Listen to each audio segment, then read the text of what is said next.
Amen. So this is how God wants us to testify about this. Okay, it's okay, Sister Lydia. Believer's life walk of faith, because it's very important that we understand that believers life walk of faith is the idea. We must understand the idea of covenant and how important it is to the Lord to establish our relationship on covenant. So God's covenant is a commitment of eternal love. He demands exactly what is that he requires in the Bible, because he wants to keep our intimate relationship with him. That's why he is strongly said we cannot add, remove, or what was already written. That's why the Bible never said for us that we should respect other gospel. So all the promise of God makes in the Bible are his commitment to us. They are foundational to show how he relate to us. So God's established his relationship with us on covenant. So God gave the first covenant, and that's the covenant of works he gave to Adam. Okay? As this is the covenant of works. So we are not going to read it anymore because of our time, but definitely God, this is the first covenant that God. So it was supposed to be easy covenant to obey. Why? Because everything was given, but what was forbidden for one only. Okay? So the purpose actually for God gave the covenant, so for Adam is actually to believe. So it was actually to preserve the intimate relationship he has with God. But unfortunately, this covenant was broken, right? If this covenant was not broken though, so there was no need actually for the covenant of grace, which is fulfilled by the Messiah, the finished work of Jesus. It's about his birth, that he must be born of a virgin, his passion and death, the sacrifice that he has. True, he will die and will be buried, but he will be resurrected. And the Holy Spirit, he promised after his resurrection and the second coming, the Messiah, that the Messiah will come again. So this second coming of the Messiah is the last covenant actually that we have. And under it lies the gospel, the importance of recognizing Jesus as the Christ. God promised that if this gospel will be preached as a testimony to all the nation, then the end will come.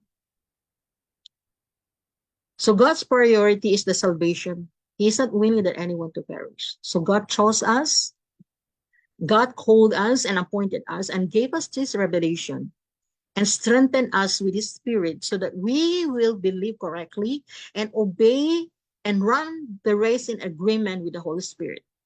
So the directions and conclusion of our life should be, in our ministry, must be in covenant with God in the gospel, that should be the believer's life walk of faith. So that's why we are able to see that the early church believer were able to fight a good fight of faith, because they believe correctly and run the race in agreement with the Holy Spirit.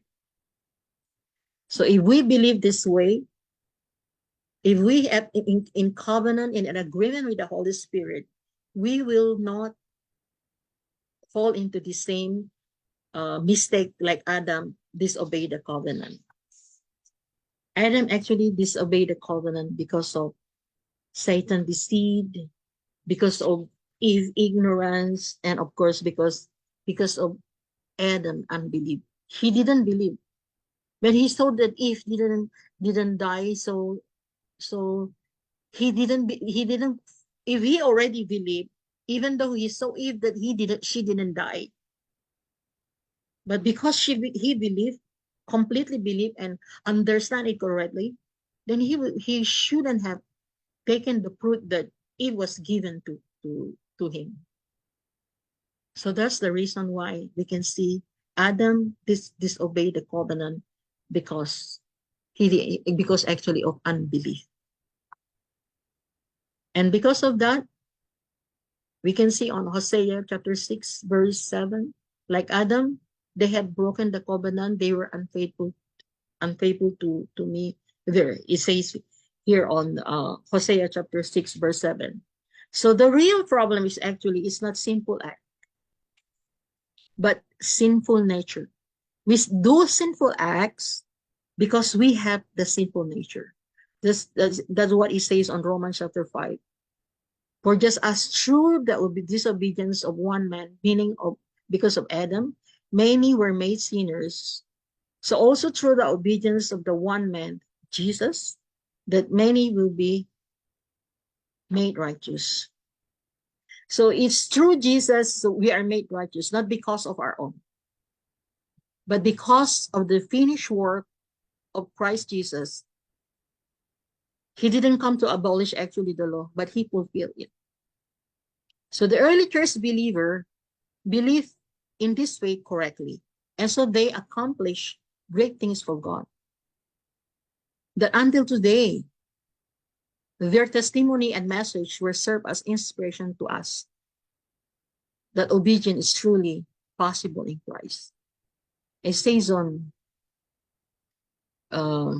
Hebrew, it says here, the ones made perfect, he became the source of eternal salvation for all who obey him.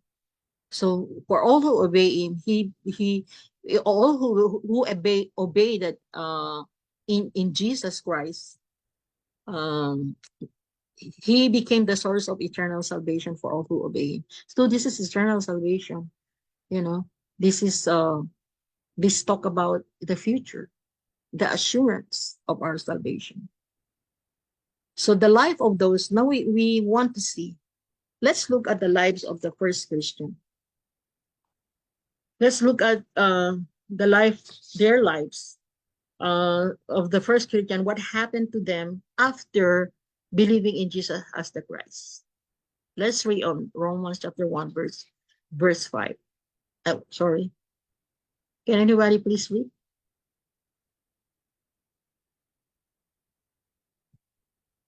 Oh, anybody please? Okay. Sister Lenny, please kindly remind me of time. Okay. I will read. Romans. Okay, Brother Sunny, yeah, you can do Yeah. it. Romans 1, verse 5.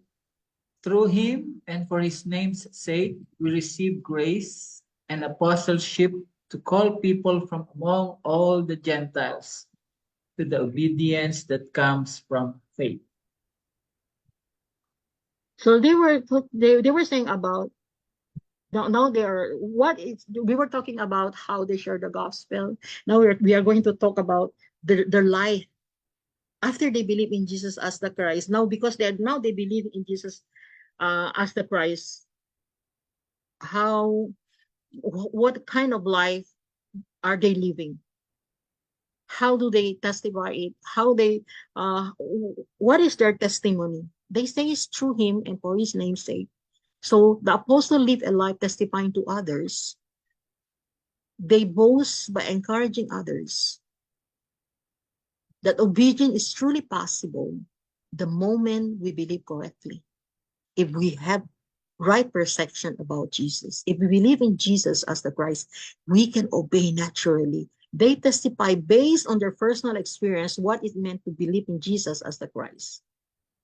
Actually, Prophet Ezekiel, let's see, verse 36 actually prophesy about what will happen um, to those who will put their faith to the Messiah.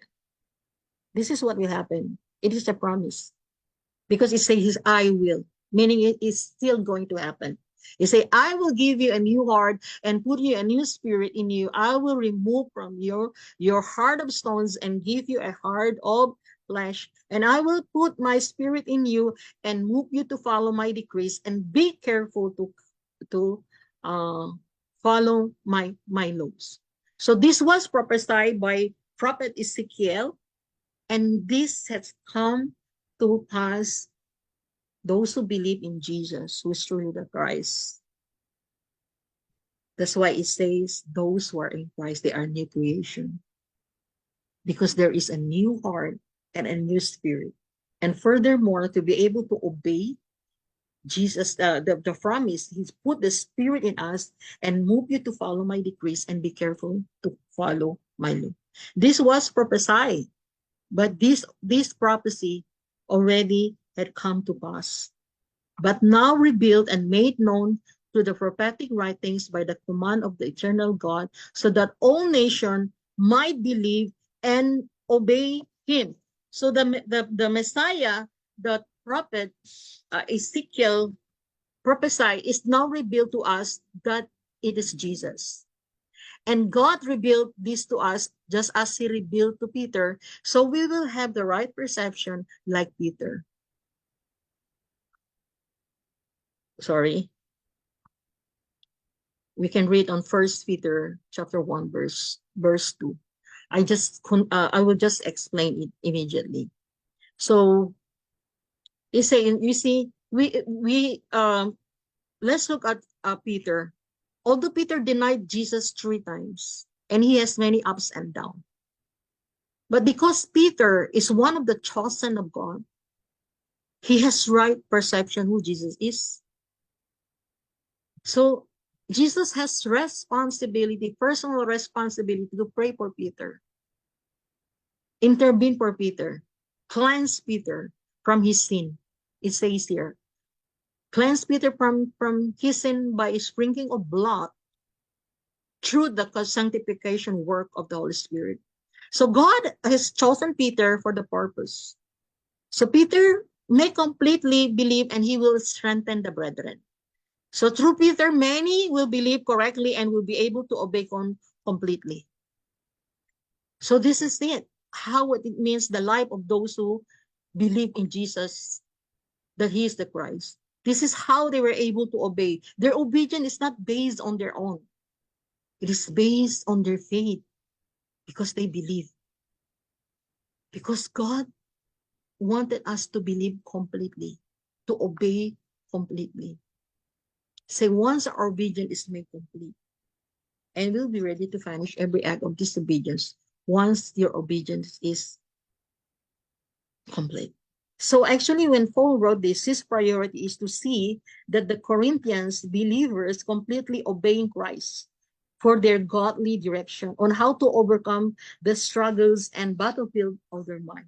Because this is actually the situation that's going on in Corinthians, because they were confused because of, they were listening in different gospel. Because once the Corinthian believers will be able to overcome because of their faith in Christ, then the apostle will be able to rebuke every false teachers among the Corinthians by proving to them that transformation, obedience is possible only if we put our faith in Christ.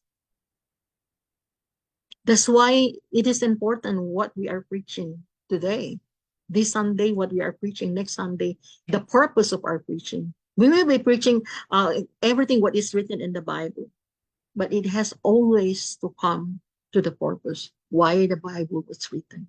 Our obedience has to be in covenant with God, because we are preparing people for His second coming. And for His second coming, when the Lord will come, He will come for those who already believe in Him. Because those who believe in Him, they are waiting for Him. Those who already believe in His finished work, because they are the one who are waiting for Him. So if we want to be victorious in our lives and in our ministry, how must we obey?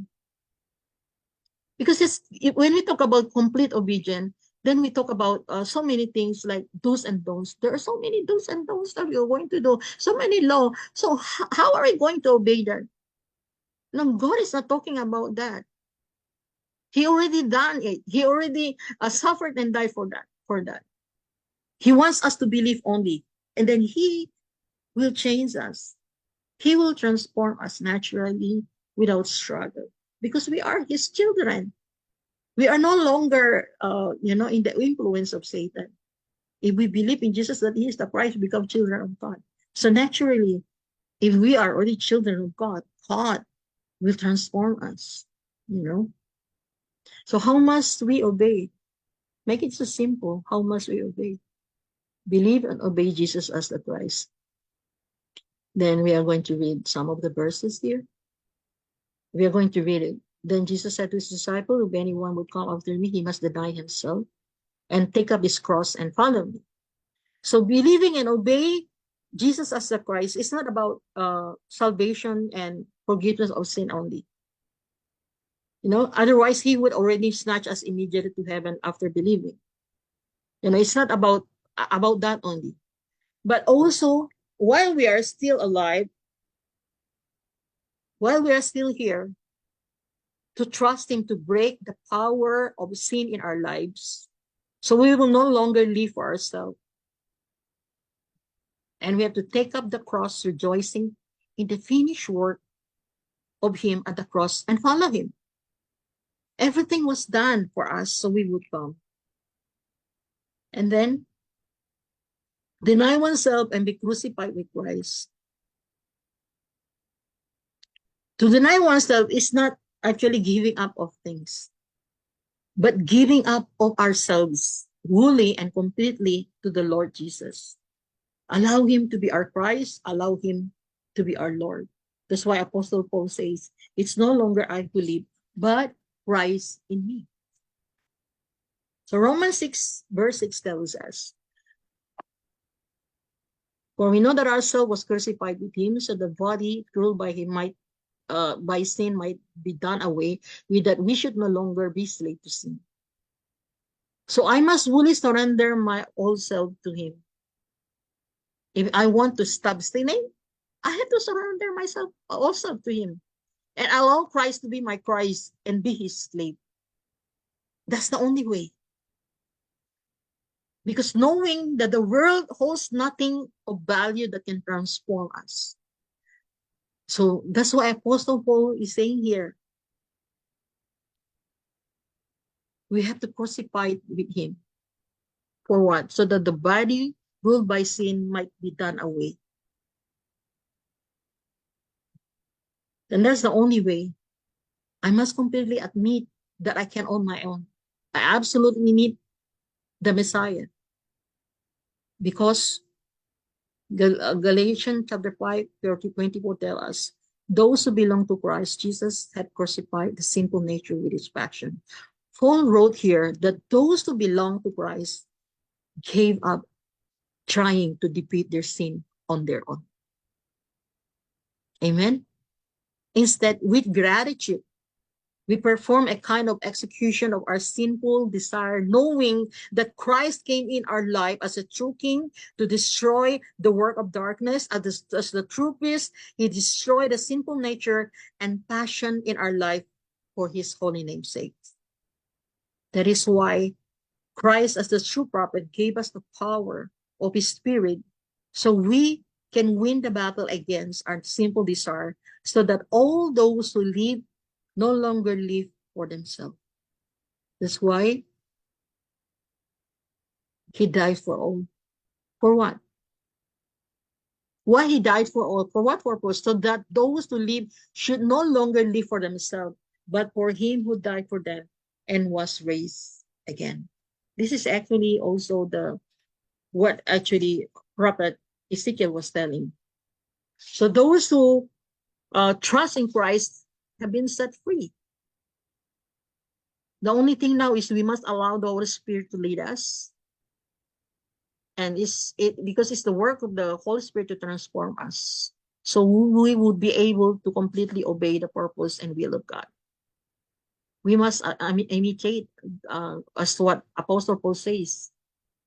He has strongly argued that we are saved by faith alone and that our works are helpless in obtaining salvation. That is why he say, take up one cross for the salvation of souls, the suffering, parole, and evangelization, and the cross of glory.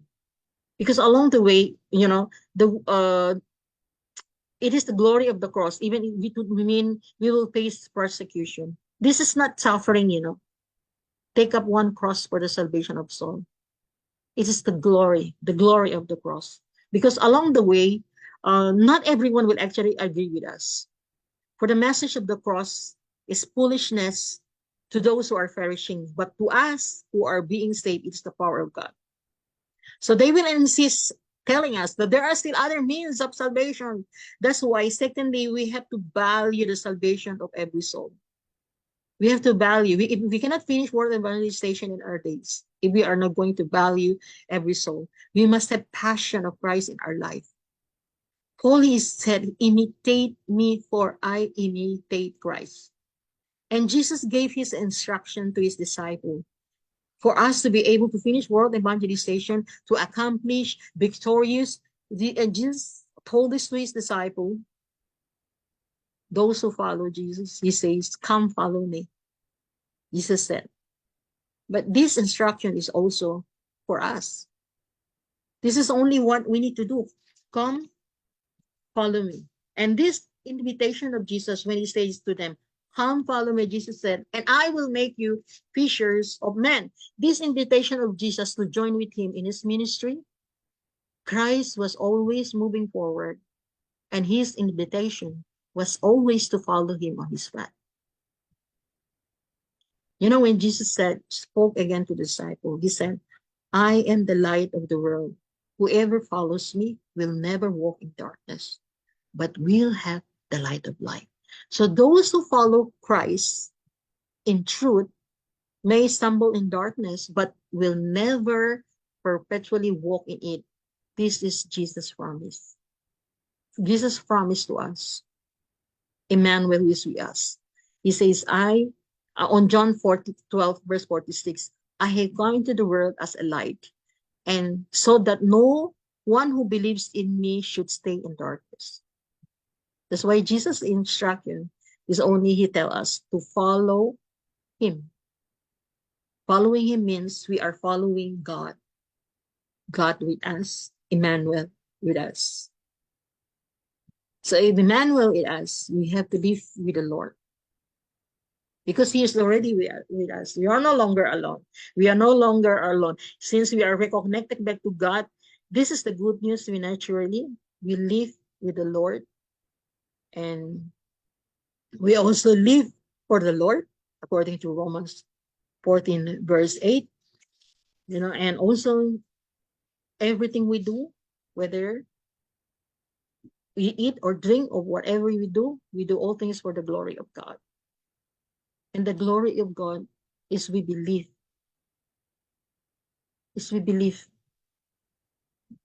In the Son, that he is the price. Believe in Jesus, that he is the price. And the glory of God is we believe, and we will act according to the Holy Spirit. But rather, so I say, let the Holy Spirit guide your lives, then you won't be doing what your sinful nature craves.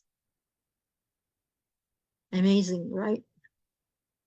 We struggle on how to overcome, you know, how to overcome biases, all of these things. But the answer is only let the Holy Spirit guide our lives. So that's why it's absolutely important. We needed to believe in Jesus as the Christ, because without the Holy Spirit, won't be able to walk away. We won't be able to know. Our sinful nature will always craves, and we don't know how to come out from it. So, and our life actually will be shifted. What we are going to do, believe and obey the covenant of his second coming. We must believe this, because when you believe about his second coming, he say, I tell you the truth, the some of you are standing here will not taste that before you see the Son of Man coming in his kingdom. And if we believe in this way, it's like a short period of time. When Jesus said this to his disciple, you know, when we have this belief, when we have in covenant with God, when we have belief about with the Lord of his second coming, we will change.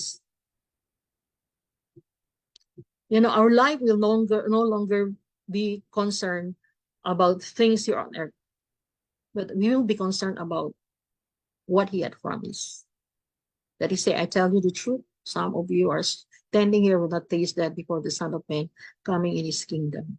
So the believers like walk of faith, the early church believer is a life of faith, believing and obedient to the covenant of his second coming. They believe that the Lord will return in their days. So they never stop whether in the temple court, house to house. They preach the gospel of Jesus is the Christ because they know that this is the gospel. If this gospel will be preached, uh, then the end will come. Amen. So the believer's life of faith, to summarize, is a believer's. They were the true Christian. They were called Christian. You can see.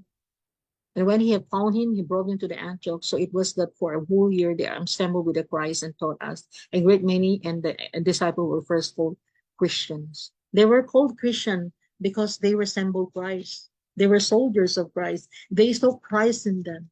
They were doing the same thing like Jesus.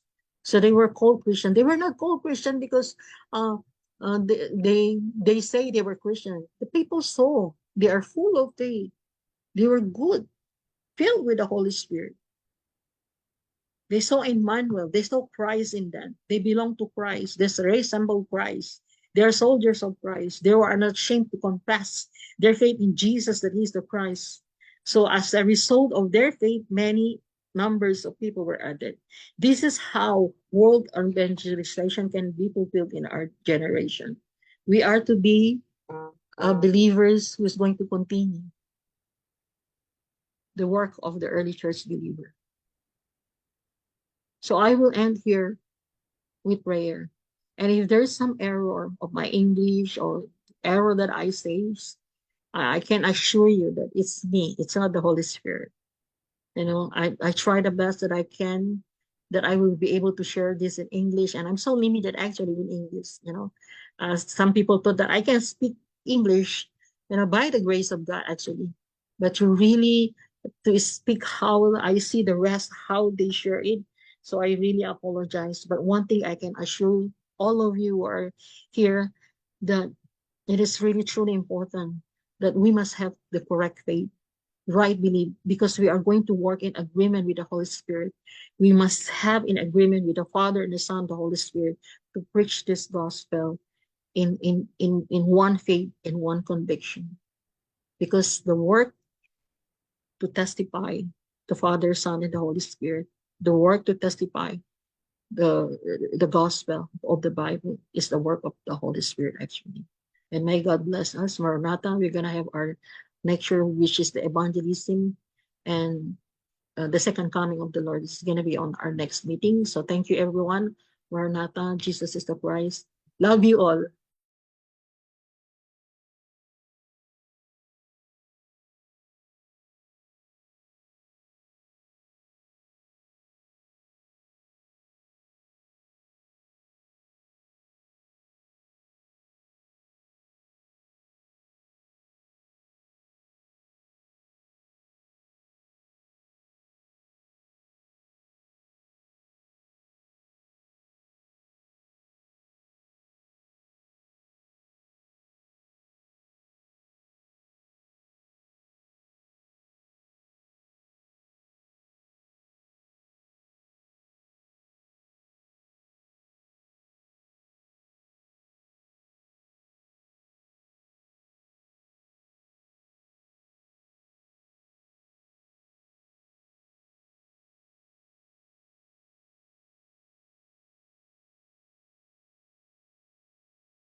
So yeah. yeah.